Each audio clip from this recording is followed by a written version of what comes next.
Boa noite, amigos e amigas. Está começando mais um programa Toque do Coletivo Alvorada. Hoje é dia 13 de junho de 2022. Eu dou boa noite, mas também bom dia, boa tarde, porque a gente sabe que cada um vai assistir o programa na hora que lhe for mais conveniente. E olha, para vocês que já estão aí conosco, eu vou pedir que, se você ainda não se inscreveu no canal do Coletivo Alvorada no YouTube, vai lá e se inscreve. Se inscreve pelo seguinte, porque você, passando a estar inscrito no nosso canal, você vai ter acesso a toda a programação do Coletivo Alvorada, que são mais de 10 programas, entre programas semanais e programas mensais. Além disso, você vai receber todas as informações sobre as ações do Coletivo Alvorada. E são inúmeras ações, desde festas, eventos, encontros, debates, atos públicos.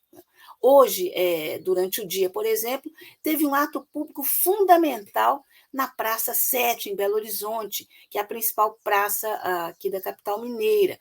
E lá aconteceram discussões, discursos, intervenções, atividades culturais, e foi também instalada lá a Tenda da Democracia, essa tenda que o coletivo sempre faz presente nos períodos importantes da vida brasileira, e essa tenda vai ficar lá até as eleições. Então, gente, sobre isso tudo vocês vão ficar sabendo, mas tem que se inscrever no canal. Outra coisa fundamental também é que vocês, se inscrevendo, vocês estão apoiando o canal do Coletivo Alvorada, porque vocês sabem, o Coletivo Alvorada e seus canais integram a mídia independente, aquela que não tem dono e aquela que não é mantida por publicidade, ou seja, não tem rabo preso. Então, aqui você vai ver, você vai ter e ver informações, programas, entrevistas, debates, atividades culturais que você não vê na mídia corporativa. Então, olha, vale a pena, tá? Então, feito esses comentários que vocês sabem que eu sempre faço, e esse comercial, né, entre aspas, aí, eu quero então dizer para vocês que o tema de hoje do programa é fundamental. É um tema espinhoso, é um tema difícil, é um tema delicado, especialmente neste momento, mas é preciso abordá-lo, é preciso conversar sobre ele. O tema é: qual o papel dos militares na democracia? Hoje, no Brasil, a gente tem um governo militar. O presidente da República é um capitão reformado, o vice-presidente é um general, em torno de 7 mil cargos no governo federal são ocupados por militares. Isso é uma coisa que nunca aconteceu na história brasileira, nem na época da ditadura, aquele período, aquela noite escura de 1964 a 1985. Some-se a isso que hoje existe, né, à frente do Palácio do Planalto, uma pessoa que tem dado mais do que evidências de que não tem muito compromisso com a democracia, e muito menos com as eleições. Tanto que, volta e meia, essa figura critica as urnas eletrônicas, insinua que não vai aceitar o resultado das eleições, alguns dos seus apoiadores falam isso de forma até mais explícita. Enfim, o quadro não é um quadro tranquilo, e estamos longe daquela situação de as instituições estão em pleno funcionamento. Infelizmente, não estão. Nesse quadro difícil e delicado, é preciso conversar sobre a questão dos militares. E ninguém melhor para fazer isso do que um dos maiores especialistas brasileiros nesse assunto. Eu estou falando do professor Manuel Domingos Neto. Ele é historiador, com mestrado e doutorado pela importante universidade francesa, a Sorbonne. Ele é escritor, ele é pesquisador nessa área, e ele é uma pessoa que está assim, enfim, ele conhece profundamente o pensamento militar, e ele vai poder nos ajudar muito a entender o que está acontecendo e, sobretudo, tentar visualizar os cenários aí para os próximos meses, né? Então, vou chamar agora, já está nos nossos bastidores, o professor Manuel Domingos Neto. Boa noite, professor Manuel Domingos. Seja muito bem-vindo ao Toque do Alvorada. Um prazer lhe rever, Ângela. Obrigada, o E prazer é meu. fico, e Muito prazer fico, vê-lo aqui, tê-lo aqui. e fico inibido com essa sua apresentação. Não. Eu queria dizer que, na verdade, o meu professor, há muitos anos atrás, usava a expressão caixa preta para se referir às Forças Armadas, né? O professor Alain Rouquier. E eu acho que a caixa continua preta. A caixa continua assim. Não é tarefa de um ou de outro iluminado decifrar o comportamento político, a postura dos militares. É necessário um conjunto de estudo, um aporte teórico bem amadurecido, para nós darmos conta dessa dimensão da vida das sociedades em geral. Enfim, é preciso muito, ainda muito conhecimento, muito estudo, muito conhecimento a ser acumulado para nós captarmos todo o alcance dessa intervenção militar na vida brasileira. Uhum. Bom, o senhor, a gente sabe, é uma pessoa muito modesta, mas o que eu falei é absoluta verdade. O senhor, sem dúvida, é um dos principais estudiosos, pesquisadores, conhecedores dessa área que, enfim, tem pouca gente tratando desse assunto. Então, exatamente por isso, professor Manuel, eu gostaria de começar a nossa entrevista perguntando para o senhor uma questão que eu tenho escutado muito por aí. Qual a principal diferença entre a presença dos militares hoje no poder e aquela da época de 1964? Né? Enfim, esse governo que está aí também chegou ao poder de uma forma, digamos, no mínimo enviesada. E o outro foi um golpe. Mas, tirando isso, a atuação deles, qual que é a diferença, se é que existe? Olha, eu acho que, do ponto de vista de propósito, os fundamentos do propósito da ação política militar, eles alteraram muito pouco relativamente aos anos, ao período anterior à Segunda Guerra Mundial. O militar se acha, em particular o Exército, ele se acha capaz, se acha responsável, se acha, digamos, puro do ponto de vista comparativamente à sociedade e às instituições públicas, e se acha predestinado ao comando. Agora,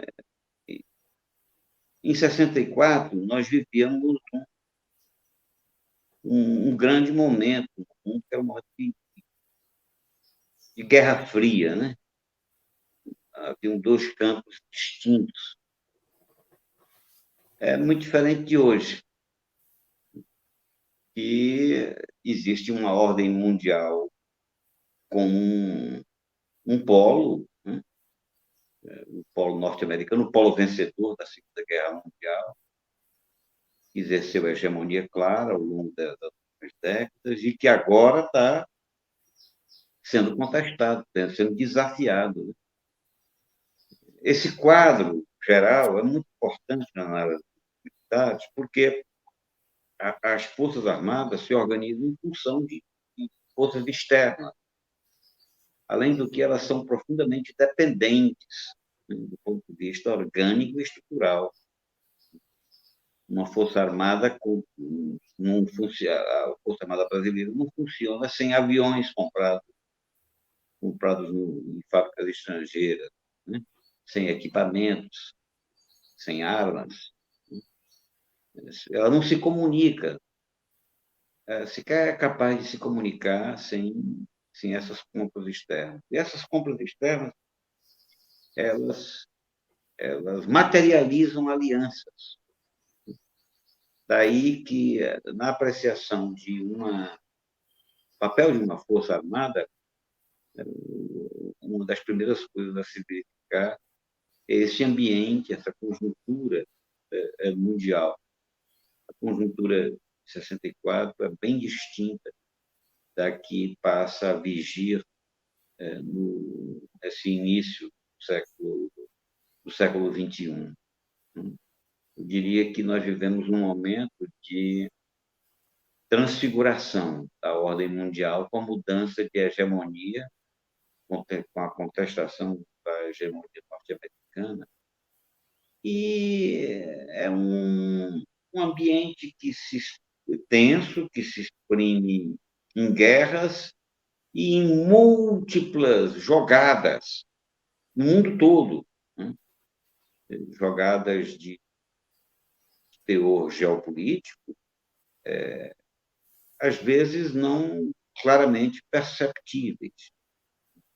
Mas a postura das Forças Armadas, em 64, foi condicionada por um poder indiscutível, que era o Pentágono, né, e de Washington, né, e agora também isso interfere, mas de uma forma diferente, porque o cenário mundial indica outros protagonistas sérios na jogada. Uhum. Seria Indica correto, mudança. seria Estou ouvindo. correto, professor Manuel, a gente dizer que em 64 houve um golpe, né, nos moldes clássicos, e hoje o golpe de 2016 não foi um golpe nos moldes clássicos, seria mais algo em torno da guerra híbrida, né, com as suas diversas possibilidades? Olha, tem um livro do Hélio Silva, que é um autor muito conhecido, escreveu muito sobre a história da República. Um dos livros dele, Todos os Golpes se Parecem. Todos os golpes se parecem. E, a rigor, deixa de ser verdade. Mas tem muitas especificidades. Se nós formos para as especificidades, nenhum golpe é igual ao outro. Esse de agora, por exemplo, eles preservam, tentam preservar toda a imagem institucional. Eles não, digamos assim, eles não ultrapassaram ainda o jogo institucional. Mas isso não impediu que fizessem tudo e qualquer coisa. Por exemplo, a subordinação do judiciário. Olha, o impeachment da presidente Dilma foi um negócio vergonhoso, um golpe vergonhoso. A prisão do Lula, a prisão do candidato principal, um negócio descarado, né? Assim, mas sem a participação do judiciário formalizando, seria impossível. Né? Seria um golpe, como talvez nessa sua expressão clássico. Né? Seria, mas não houve nada. Há uma guerra de debate em curso, há uma movimentação, você usou a expressão guerra híbrida, acho que ela elucida um bocado de coisa, o que é a guerra híbrida. O híbrido é misturado, né? E eu acho que há jogadas de força, jogadas veladas, sutis, a condicionamentos de opinião pública, a forçação de barra em cima de instituições. Na atualidade, um dos atores centrais do processo golpista é o judiciário. Hoje nós defendemos o judiciário, não queremos que os militares se intrometam no judiciário, mas vejam, eles se intrometeram, eles estão intrometidos. O papel do judiciário foi vergonhoso nessa história.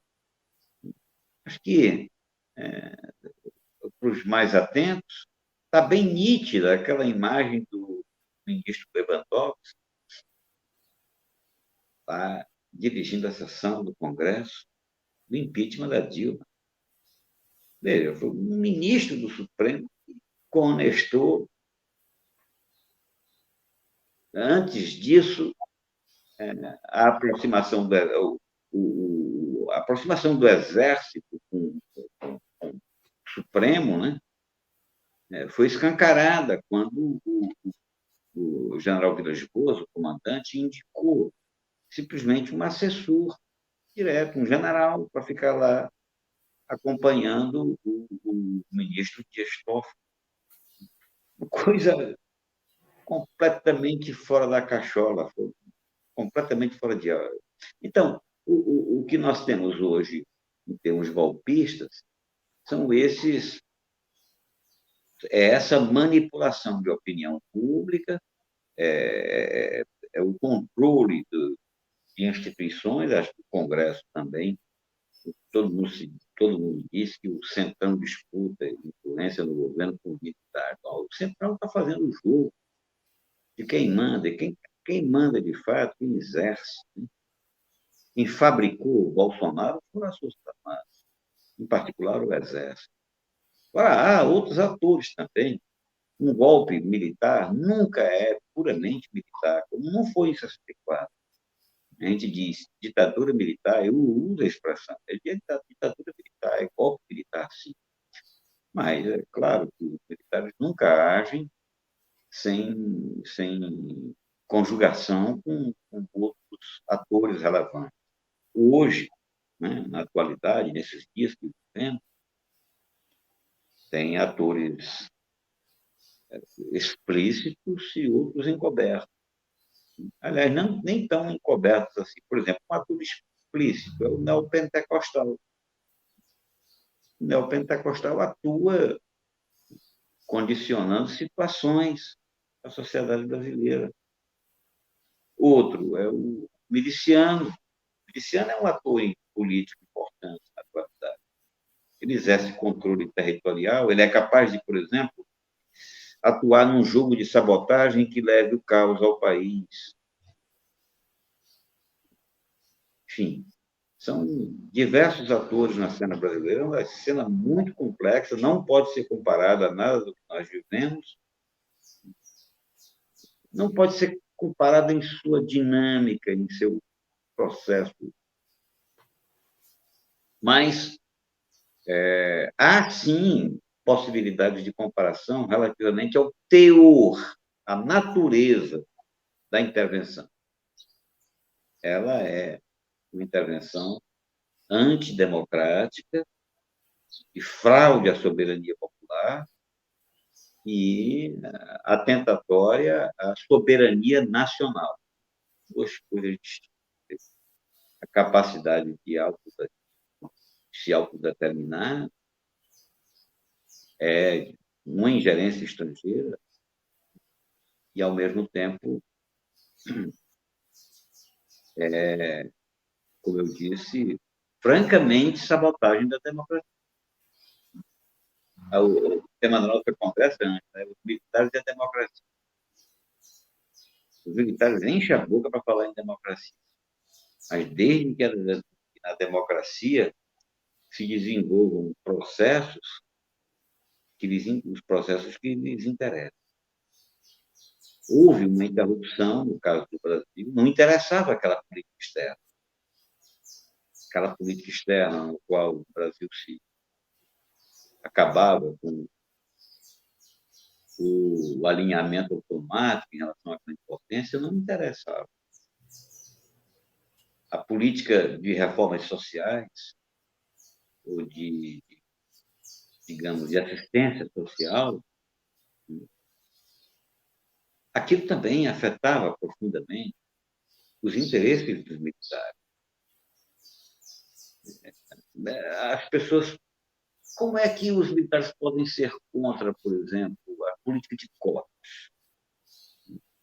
Ou o atendimento a essas camadas mais pobres, o grosso da população. Olha, tudo isso afeta a vida militar. Nós é que não sabemos. Às vezes demora a cair a ficha, mas afeta. Olha, o recrutamento da tropa no Brasil,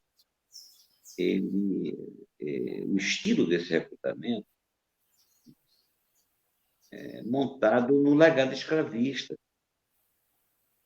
É só verificar, por exemplo, como é a composição da tropa. Tem que ter jovem desempregado, jovem sem perspectiva para compor a tropa.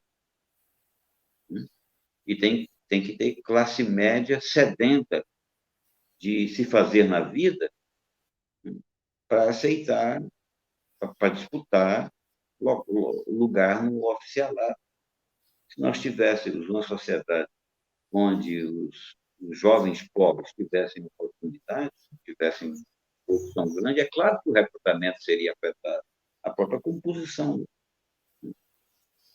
Se nós tivéssemos uma política de desenvolvimento científico, tecnológico e industrial, isso aí afetaria rudemente as Forças Armadas, porque elas são estruturalmente, como eu já me referi, dependentes de um complexo estrangeiro, um complexo industrial militar.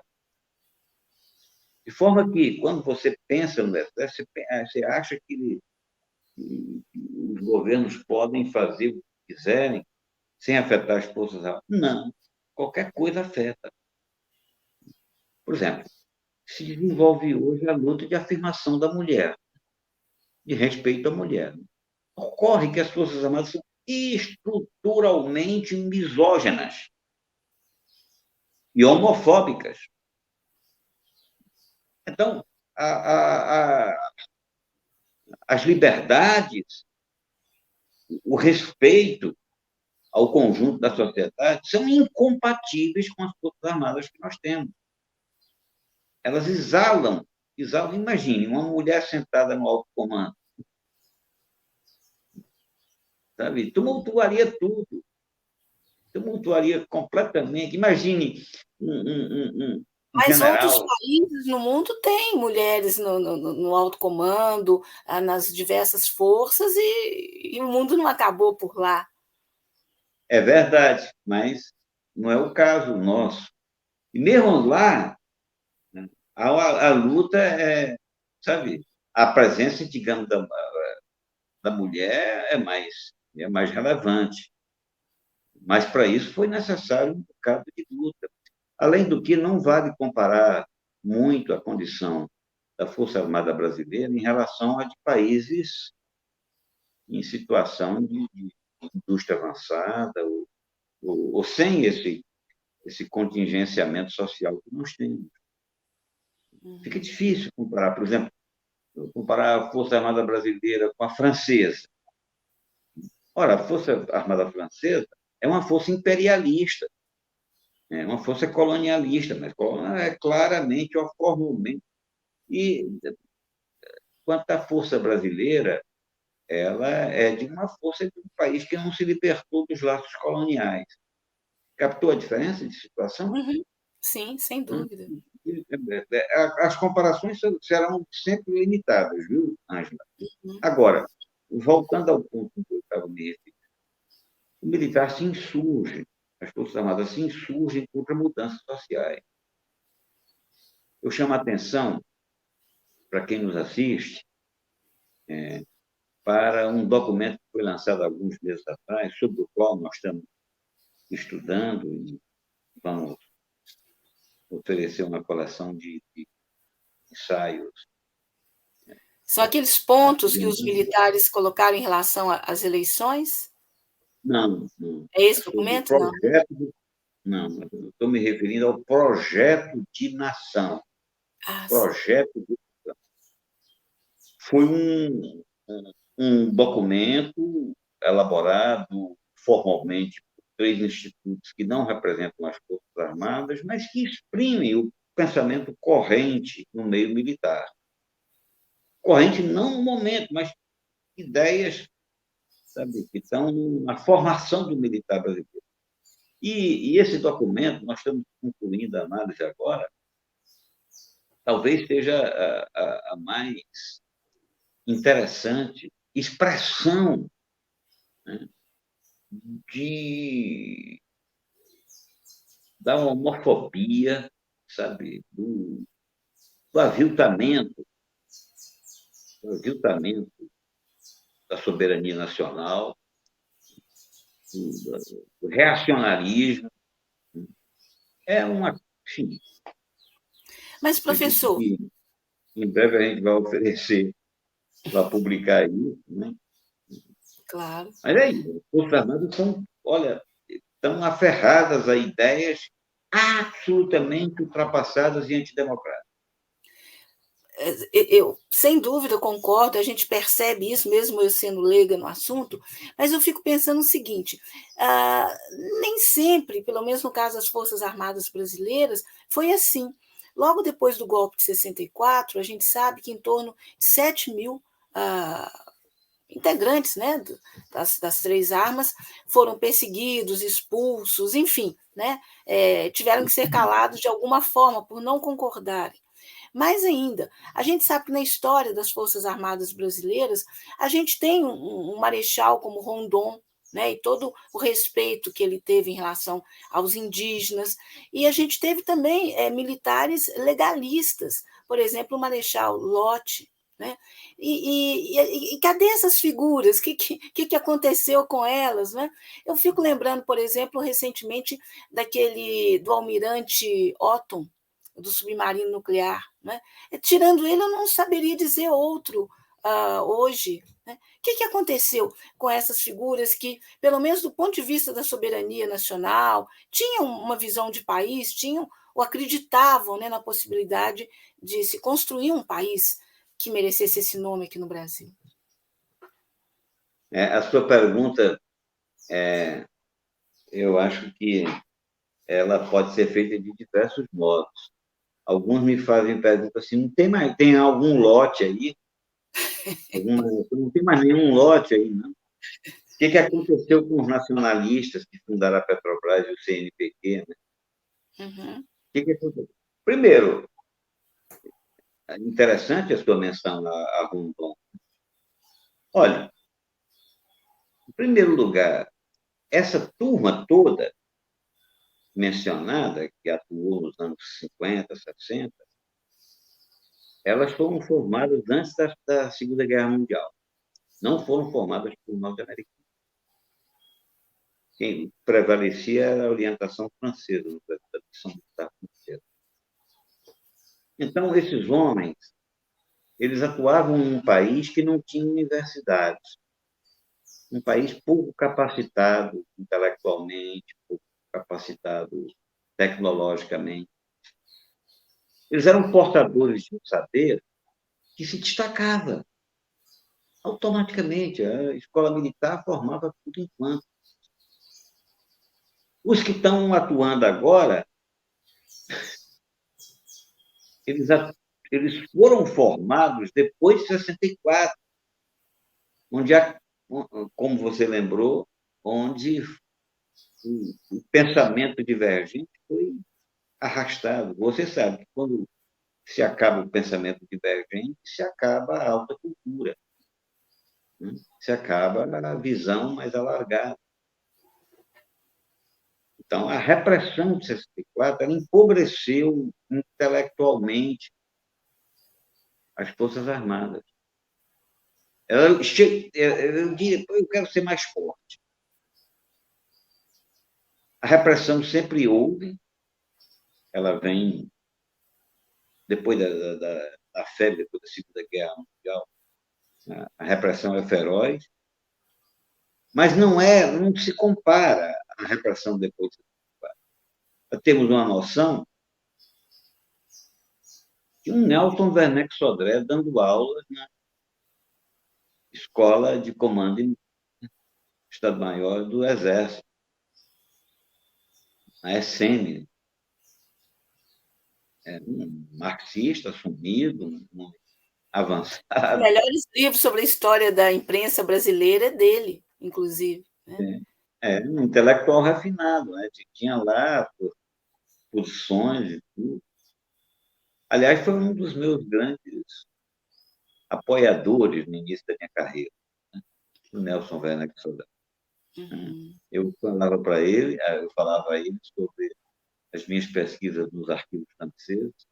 Eu ficava interessadíssimo, empolgado. Eu era muito garoto, muito jovem, né?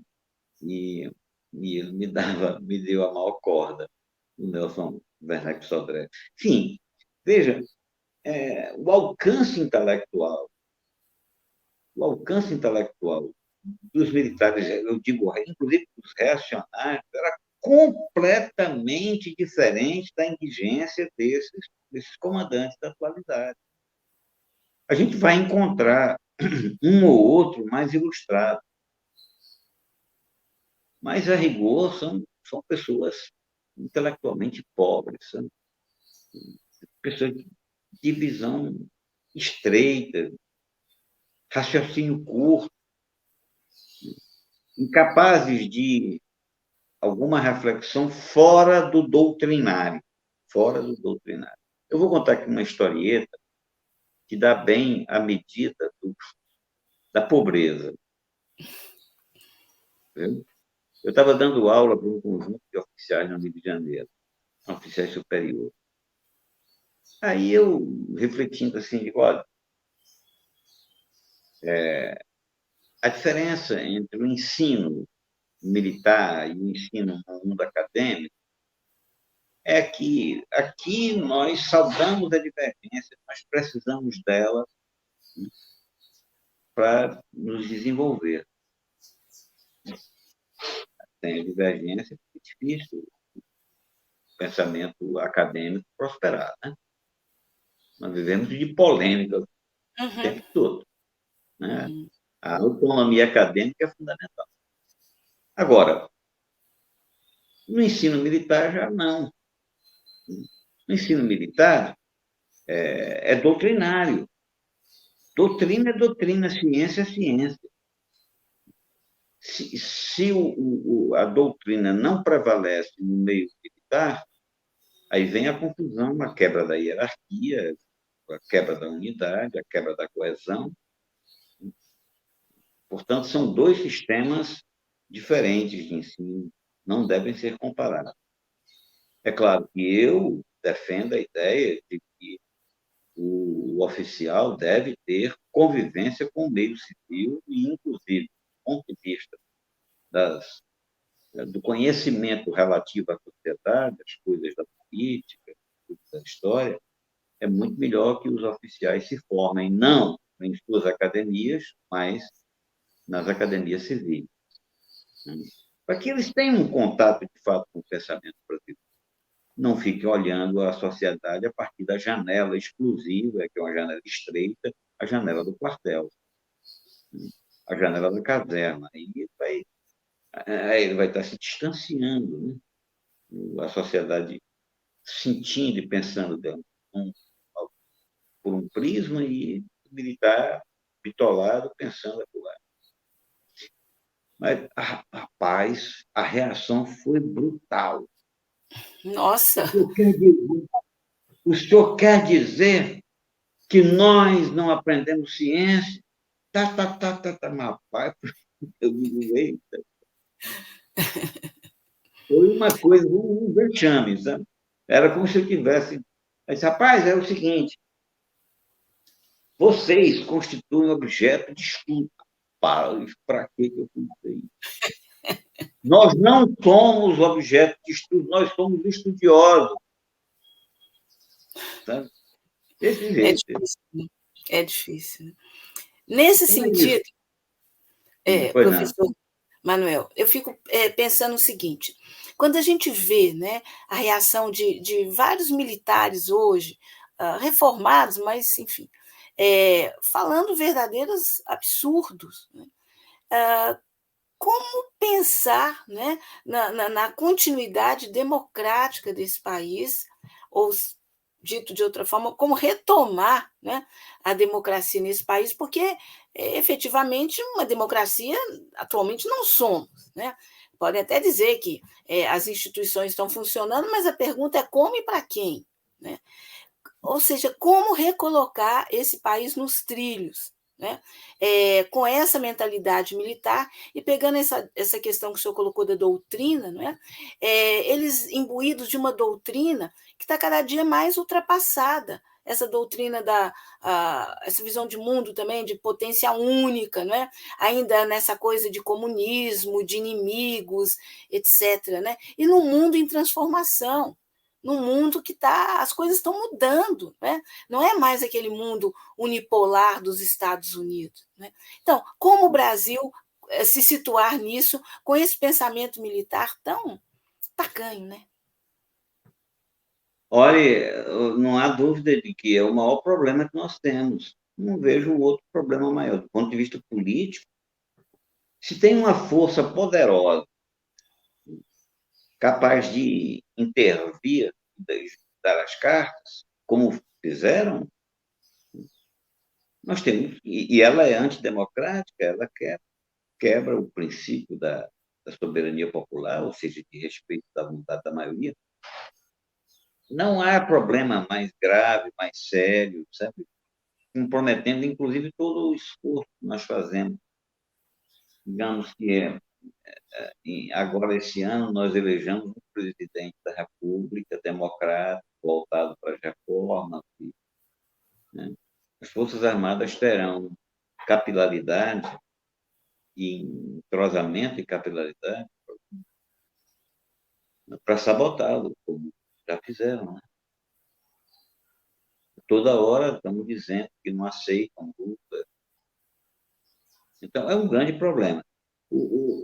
Talvez, Ângelo, a sua pergunta possa ser resumida da seguinte forma, como alguém já fez: o que fazer com as Forças Armadas? Uhum. O Exatamente. que fazer com as Forças Armadas? Aí já tem muitas ilusões da esquerda, muitas ilusões. A primeira coisa que me parece realmente uma ingenuidade: tem que mudar a formação das escolas militares. Bom, quem pode mudar são os próprios comandantes. Ninguém mais pode mudar isso. Então, os comandantes vão mudar, vão oferecer agora, os mesmos comandantes que foram formados num padrão, vão mudar agora. Então, me parece ilógico e ingênuo isso. Eu acredito que algumas iniciativas sejam extremamente relevantes. Por exemplo, o presidente, que é o comandante em chefe das Forças Armadas, exigir, né, das Forças Armadas providências em vista de uma autonomia operacional em armas e equipamentos. Aí eles vão ter que se virar, aí sim eles vão ter que mudar o ensino. Acho Como que seria essa autonomia? No sentido assim, de produzir os próprios equipamentos, no sentido de desenvolver não uma vamos, tecnologia nacional? não vamos mais comprar aviões fabricados nos Estados Unidos ou na França, até porque, em caso de necessidade real, esses aviões não estarão disponíveis. Eles acabam com os suprimentos. Esses aviões não nos protegerão. Barcos, computadores, sistemas de informática para guerra cibernética, não dá. Vamos garantir satélites próprios e lançadores de satélites próprios. Não vamos mais depender. Nós somos um país com uma baita capacidade científica e tecnológica, precisa ser articulada, obviamente. Nós formamos aí milhares e milhares de doutoras. Nossas universidades são capazes de, rapidamente, em 2, 3, 4 anos, desenvolver projetos e processos absolutamente novos, que não são estimulados a isso. Os militares não sabem fazer isso. Nós podemos ter autonomia.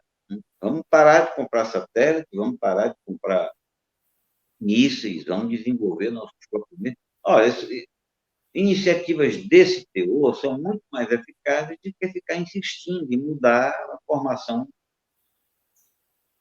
sabe? Há mil outras coisas também. Por exemplo, garantir a presença da mulher é fundamental. Olha, o impacto da presença da mulher em instrumentos de força quebra aquela lógica do poderio, do machão, que está assim, na raiz do comportamento antissocial. Outro exemplo, a supressão de tribunais militares. Acaba com isso. Né? Acaba, já pensou, mas são mudanças constitucionais, né, Ana? Uhum. Outra orientação, militar brasileiro não bate mais em brasileiro. Acaba com as operações de garantia de lei da ordem. O militar brasileiro se prepara para dissuadir estrangeiro. Isso obrigará a uma revisão profunda de todo o nosso sistema de segurança pública. A sua militarização decreta que o nacional brasileiro pode ser inimigo do Estado. Entendeu? Acho que Uhum. dá para. Não sei se eu estou falando claro. Se eu... Não, está claríssimo. Agora eu fico pensando quanto distante nós estamos disso, nesse momento em É, que as Forças Armadas, né, não sei se no todo, em sua grande maioria, exatamente, né? Exatamente. Nós estamos. e as polícias militares também, e os milicianos, enfim, há uma confusão aí hoje nesse meio de campo que fica difícil, pelo menos para mim, assim, ver como que desembola. Olha, eu, eu não sustento a palavra de ordem de constituinte, né? Ou seja, a convocação do constituinte. Eu não Pelo sustento risco que muito, ela mas pode eu se tenho. tornar mais conservadora do que o que já tem? Exatamente. No momento Algo como atual, corre o risco no Chile, por exemplo? no momento atual, eu não vejo como, se tivesse uma constituinte, com essas eleições, com esse Congresso, com esse tipo de representante, nós estaríamos entregando o país à nata da reação. Agora, eu também vejo que nós vamos ter que ter constituinte. A constituinte será necessária. Porque a constituinte, no que diz respeito às Forças Armadas, ela, sabe, pediu arrego.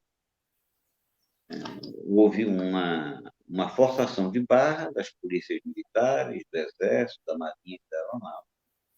E a Constituição, nessa matéria, ela obedeceu o ditame da força. O doutor Ulisses não tinha capacidade de responder. Ele foi até agressivo na ocasião da Constituinte. Agressivo não, ele foi até altivo, né? Com os militares que estavam forçando a barra. Mas chegou a um ponto, foi escrito o artigo 142, destinando as Forças Armadas à defesa da pátria, que é uma coisa completamente assim, pouco elucidativa, que é a pátria. Né? Que é a pátria. Né? E E defender a depois, pátria, a, todos a nós garantia da defendemos também. lei, a garantia da lei e da ordem, que é uma função absolutamente policial. O general brasileiro tem uma vocação para a polícia danada. A vocação dele é muito mais para policial do que para militar, de fato. O olhar dele, a cabeça dele funciona mais em como nós vamos lidar com o povo brasileiro. Não é como vamos matar os inimigos do Brasil. Uhum. Tá? Se a preocupação dele fosse, de fato, com a defesa externa, aí a conversa seria outra, Ângela, completamente distinta. A mentalidade das Forças Armadas é de preservação de estruturas sociais arcaicas. Essa tem sido a principal missão das Forças Armadas. As grandes guerras que Tem envolveram. sido dito pelos principais líderes aí militares de forma explícita, né? Defender uma postura conservadora, a ordem, isso é explicitamente falado por É, eles. Né? é E uma fica coisa por isso assim, mesmo, né? Agora, eu pergunto para o senhor o seguinte: nesse quadro que a gente está vivendo, né, é, enfim, os militares estão numa posição, como é que eu vou dizer, muito confortável em relação a sociedade, ameaçando, né? Vez por outra, a democracia. E muita gente avalia que isso acontece porque aqui no Brasil, diferentemente da Argentina ou mesmo do Chile, países que tiveram processos ditatoriais em época bem semelhante com o Brasil, aqui não se fez nenhum julgamento, os responsáveis por todos aqueles absurdos acontecidos durante a ditadura não foram alvo de nenhum tipo de julgamento. A anistia anistiou todo mundo, como se quem matou e quem foi morto tivessem o mesmo peso. Né? O senhor concorda com esse tipo de avaliação, que um dos problemas foi esse, que não tivemos um processo de justiça adequado e que pusesse as coisas nos seus devidos lugares? Em Não, relação. eu acho que, olha, cobrar os crimes, eu acho importante, sabe? Esclarecer as coisas, muito importante, mas não seria decisivo. No caso da Argentina, o exército da Argentina ficou completamente na lona por conta daquela aventura, né, da Bolívia, das Malvinas. Mas, veja, a verdade, o que fazer com as Forças Armadas é a questão mais difícil a ser respondida no Brasil. Não seria. Acho que é um conjunto de elementos. Não dá para passar a mão em torturador, não dá para admitir a versão histórica que as Forças Armadas querem impingir, né? Agora, com intentona, com comemoração de suas glórias em luta contra o povo brasileiro. É necessário que o povo saiba qual foi o papel das Forças Armadas. A versão tem que integrar a alma nacional, é a versão civil, não a versão da caserna, da corporação. Mas só cobrança de crimes perpetrados pela ditadura é uma coisa muito limitada. E, aliás, eles não aceitarão, não aceitarão. Eu tive nesse debate durante muito tempo, sabe, o Anjo? Muito tempo. Eu fui prisioneiro, eu fui interrogado brutalmente, né? Eu tive, enfim, e confesso que é muito difícil. Eu insistia, mas por que vocês não pedem desculpa, gente? Que custa? Aí ele disse, mas. Aí, inclusive, contava o meu cara, até isso eu fiquei. Eu fui, eu fui preso, me bateram. Até isso, por que não tem um pedido de desculpa? Aí, depois de longas conversas, eu me sentando, os caras numa boa, eu pego e respondo. O mirantezão, o generalzão, pega e me alguma coisa errada você fez. É o famoso, você não, pode não saber porque está apanhando, mas eu sei porque eu estou batendo, né? Não é absurdo. Sabe, Então, né? eu acho, desde iniciativas no âmbito legal, no âmbito constitucional, até iniciativas do ponto de vista da reorganização do Estado Nacional Brasileiro. Por exemplo, nós precisamos proteger fronteiras. Isso não é função de militar. Nós precisamos distribuir água para o trabalhador rural do Nordeste. Não é função de militar, gente. A gente vai fazer. Nós precisamos defender floresta. Não é função de militar. Nós precisamos ter ordem nas cidades. Não é função de militar. E militar Enquanto nas essas coisas favelas do Rio de Janeiro, por exemplo, né? Isso não é não nunca. dá, não dá, não dá. Agora, nós precisamos ter quem realmente possa atuar na segurança pública. Não dá para mudar a máquina militar sem mudar a máquina da segurança pública. Não dá para mudar a máquina militar sem mudar o atendimento social.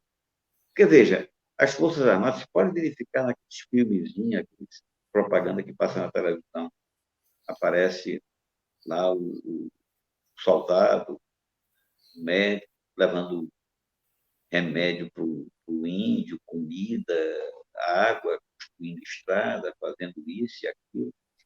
Aí a sociedade, pouco entende dessas coisas, ela vai imaginar como eles são bons, como eles são maravilhosos, né?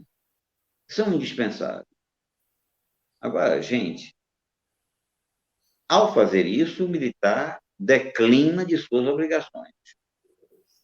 Porque quem vai fazer esse tipo de coisa, quem faz um bocado de coisa, quem age como assistente social, quem age como guarda de fronteira, quem age como combatendo negócio de contrabando, sabe? Quem banca o policial não tem condição de se preparar para enfrentar inimigo externo.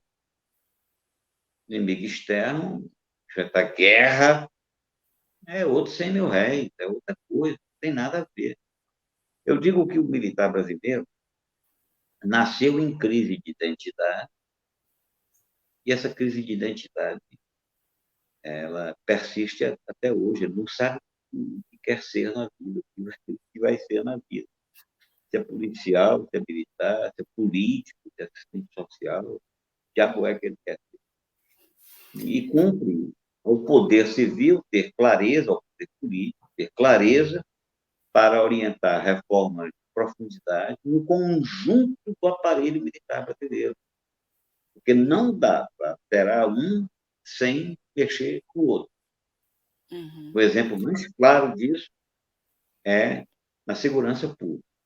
Duas reformas têm que ser conduzidas simultaneamente. Reforma na defesa do Brasil, na defesa militar do Brasil. Reforma na defesa do cidadão brasileiro, ou seja, na segurança pública. São temas de grande complexidade e é a irresponsabilidade da esquerda ficar chutando opinião, sabe, sem... Não vai ser... Eu errei matando o comunista, eu errei. Isso não vai resolver nada. Tá? Uhum. Estou dizendo que não seja importante, viu, Anjo? Eu acho que é importante, Uhum. porque eu quero que peçam desculpas ao que fizeram comigo. Né? Uhum. Agora, eu sei também, pedem desculpas e podem continuar fazendo a mesma coisa. Por Uhum. isso não basta. Tá? Uhum.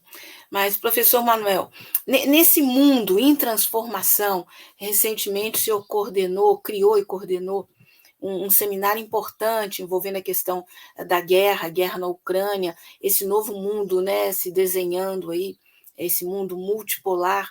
E o Brasil, como é que fica nisso com essas forças armadas? Né? E eu acrescento mais um aspecto, quer dizer, e a base de Alcântara, sobre a qual perdemos, né, digamos assim, o controle. O satélite brasileiro, o senhor já mencionou que estava pronto e de repente ninguém fala mais nele, o lançador foi indiano, né? Cadê o submarino atômico brasileiro? Cadê o país desenvolvendo outras formas de energia? Está entregando tudo. Eletrobras, Petrobras aí sendo desmantelada, né? Quer dizer, são muitas questões, os militares não estão preocupados com isso, eles estão achando que vai ter alguma potência amiga que vai amparar, que vai resolver tudo, que isso não é problema, que, enfim, isso não é temática para eles? Olha, como eu vejo a guerra, você participou brilhantemente lá dos trabalhos, né, esse tensão mundial, ela, Ângela, não vai ser resolvida no curto prazo. Ela vai alterar tudo. Mudança na ordem mundial, ela é normalmente sangrenta e alongada. Não há prazo. Né? Eu sustento, inclusive, que a última mudança de ordem, a perda da hegemonia britânica para Washington, isso levou décadas, muitas décadas, desenvolveu duas grandes guerras mundiais. Então, nós não sabemos, não temos noção de como vai ficar o mundo. Né? mas nós temos que nos preparar. E acho que isso vai afetar as Forças Armadas profundamente. No momento, a minha inquietação, que eu procuro, inclusive, discutir com meus colegas, meus amigos, é a seguinte: os Estados Unidos farão de tudo, ou de um tudo, como algumas gostam de falar aqui no Nordeste, de um tudo para não perder o controle secular do continente. Acho que a América do Sul ganhou em importância, ganhou em projeção geopolítica. Por quê?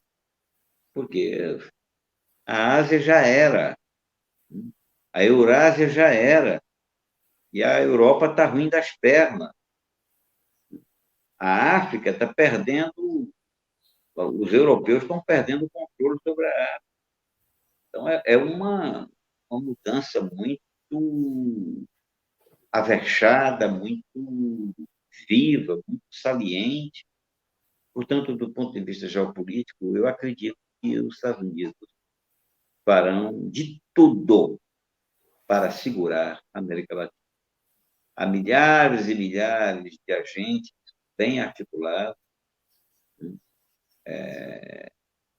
participando dos processos políticos em cada um dos nossos países, inclusive aqui no Brasil. Muita coisa do que está nos ocorrendo, desse jogo aí infernal, que nos deixa sobressaltados, cotidianamente sobressaltados com declaração de golpe, vai ter golpe, não vai ter golpe, aquela coisa, sabe? Não temos tranquilidade. A história daqui a mais tarde vai mostrar o quanto isso resultou de manipulação, né? Ou expressou a manipulação sem que nós soubéssemos. Manipulação de opinião pública, disso que você estava chamando de guerra aí. O uso propositado das instituições, em particular o da justiça, sabe? Esse condicionamento, esse lançamento de contestações dessas demandas básicas que nós tínhamos, uma demanda de liberdade, de respeito individual, de proteção aos nativos, sabe? De defesa da mulher, sabe? De proteção social, uma coisa indiscutível, não é gente demais morrendo de fome, meu Deus. É gente demais morrendo de fome aí, sabe? Morrendo à míngua em hospital, sem atendimento. As nossas necessidades são gritantes demais. E nesse jogo, a preservação dos interesses do grande capital se torna complexo. E nós vamos conhecer daqui a pouco o quanto de manipulação as nossas instituições estão sofrendo. Quando eu digo daqui a pouco, sabe por quê? Porque, por mais que nós queiramos, só com o tempo que serão abertos arquivos, que as fichas estarão na No mesa. Brasil estão querendo que seja daqui a 100 anos, né? Quer dizer, não é sustentável isso. É. Eu acho que alguém falou, eu não sei se é verdade, que o Lula disse que vai acabar com esse período de 100 anos. Esse O livro comum revogaço, né? O revogaço dos é uma segredos, né? pilhéria, né? Os gastos do cartão presidencial serem preservados por 100 anos, Ângela. O que é Carteira de isso? vacinação também, é o horário que os filhos foram ao palácio, coisas assim absurdas, né? Completamente absurdas. Mas, professor Domingos, a gente está caminhando já para o final, infelizmente, mas eu queria perguntar para o senhor uma coisa assim, espinhosa, não é? Tem alguns setores que estão preocupados com a evolução ou involução dessa situação que a gente vive e temendo, inclusive, que o país possa caminhar para uma guerra civil ou algum tipo de confronto pesado, tendo em vista essa onda de ódio, de violência que o ocupante do Palácio do Planalto, com as suas arminhas e com seus discursos e com sua apologia, né, ao porte de armas, tem provocado, inclusive, com, enfim, vários casos aí em que as digitais bolsonaristas estão presentes, e no caso específico do assassinato, né, desse rapaz, desse policial municipal lá no Paraná, em Foz do Iguaçu, e que, enfim, está sendo alvo de muita discussão. O próprio presidente da República, ou ocupante do Palácio do Planalto, entrou na história e está querendo fazer uma entrevista coletiva com a família, uma coisa assim, que beira ao repulsivo. Né? E aí? E aí? O senhor tem esse tipo de Eu acho que, preocupação com. claro, eu acho que nós temos que nos preocupar com isso. Esse homem já declara o tempo todo que quer guerra, ele declara o tempo todo que quer golpe, anuncia. Os generais fazem também, entraram nessa, não os da ativa, porque são proibidos. Mas não há sinalização contrária disso. No meio militar não há. Quer dizer, um homem que está, um comandante de exército, tá, um general de exército que está dirigindo tropa, ele não pode ter outra postura senão negar. Né? Mas, obviamente, que ele não pode predizer qual vai ser o controle, né, do país, como vai se dar o controle do país, caso entremos em convulsão. E a convulsão ela pode ocorrer hoje, amanhã, poderia ter ocorrido ontem. É muito fácil convulsionar um país, sabe? Isso já foi descrito por diversos analistas, né? Acho que o senso comum já está compreendendo que, por exemplo, basta um atentado causando uma pane no fornecimento de energia elétrica, basta alguns sabotadores aí interromper fornecimento de água, de alimentos, de combustível, né? Provocadores aí nas ruas, matando gente. A clima de ódio que você mencionou vai ficar sob controle o tempo todo? Pode se descontrolar. Pode haver usando aqui uma expressão de um amigo meu de São Carlos, o estouro da boiada pode ocorrer a qualquer momento. Eu não estou tranquilo, você não está tranquila, e quem se informa sobre a realidade brasileira, quem acompanha as declarações aí correntes, pode estar tranquilo, né? Nós não temos. O Exército sempre primou por controlar as armas que circulavam no país. Não conseguiu. Agora liberou geral, praticamente liberou geral. O Exército entrega a sua própria capacidade de, de controlar o armamento da sociedade, as armas que estão aí circulando. O que se pode dar? Tem centenas, milhares de pessoas praticando tiro ao alvo diariamente, saudando Bolsonaro. Existem pastores fazendo pregação, chamando os fiéis para a guerra, né, para matar. Não há demonstração de qualquer atitude mais séria da justiça em relação a esse tipo. Sabe? Nem a justiça poderia. A justiça sem braço armado não é nada, né? O juiz decide. Se não tiver quem execute, o Congresso pode agir.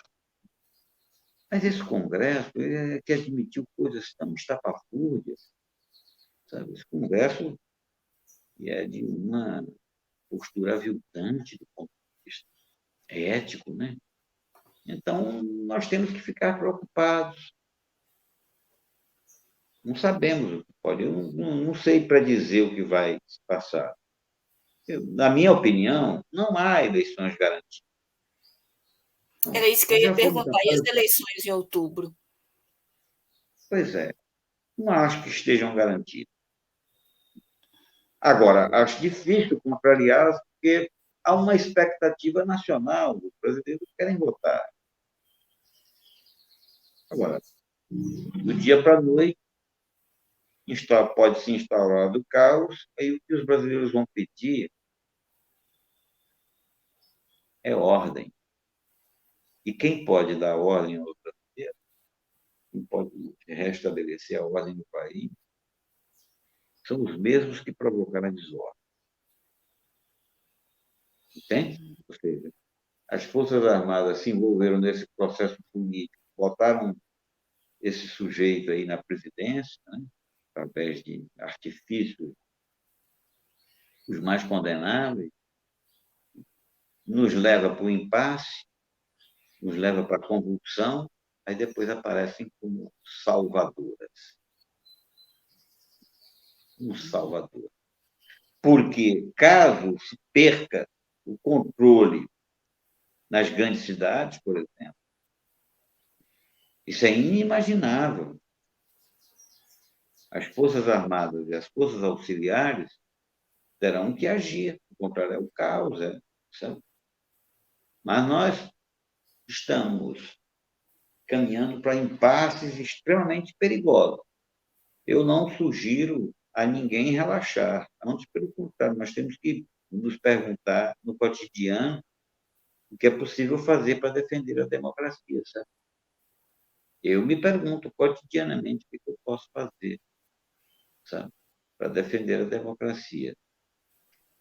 De uma forma geral, Angela, me inquieta também esse processo eleitoral no qual não há o desenvolvimento do debate político, da cultura política, sabe? É uma eleição muito pobre, na base do troca-troca, parlamentares dizendo que conseguiram para as suas comunidades, os seus colégios eleitorais. E passando por cima, né, da lei, porque essa história de estado de emergência para garantir benesses a 3 meses das eleições por parte de um dos candidatos é um negócio assim que não É dá, isso, né? Angela. Eu acho esse processo eleitoral não está educando a sociedade, não está ajudando a sociedade a compreender o processo social com mais clareza, não. Maior engajamento de defesa de valor.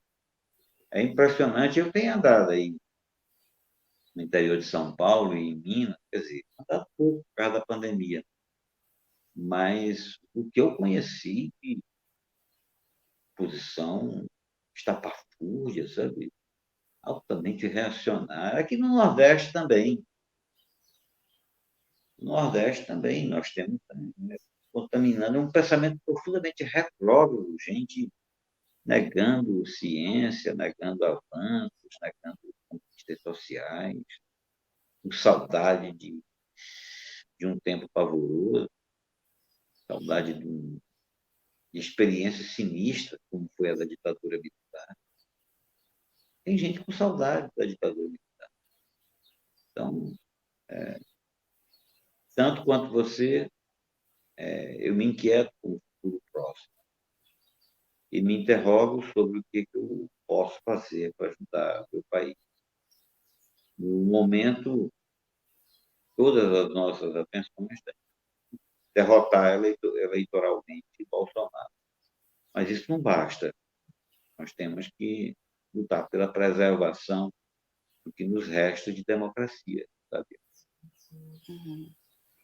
Sim. Professor, nosso tempo esgotou. Eu gostaria, então, de pedir que o senhor fizesse as suas considerações finais. Eu acho que uma parte delas o senhor fez agora, mas, enfim, o que o senhor gostaria de deixar como mensagem ou como ponto de reflexão para os nossos ouvintes, as nossas ouvintes, os nossos internautas? Olha, nós estamos no sufoco, mas eu tenho certeza que nós vamos sair desse sufoco e que nós vamos construir um país digno, um país que nós merecemos. É isso. Eu não quero, não sou desse, Ave Maria, o mundo está se acabando. Não, nós estamos atravessando problemas e vamos vencê-los. Tá? Pode ser que não seja rápido, né? Que seja um processo mais demorado. Mas eu tenho plena confiança de que o mundo e a sociedade brasileira, né, caminham para superar dilemas. Não estou aqui querendo. Assim, a minha postura é de otimismo. Sabe? Compreendo que o momento é grave, não dá para dormir sossegado. Mas o nosso destino, passar essas tormentas todas, vai assegurar uma condição melhor. É isso que eu tenho a dizer. Olhando aí para o passado, essas mudanças na ordem mundial causaram sofrimentos atrozes. A estupidez dessas guerras mundiais,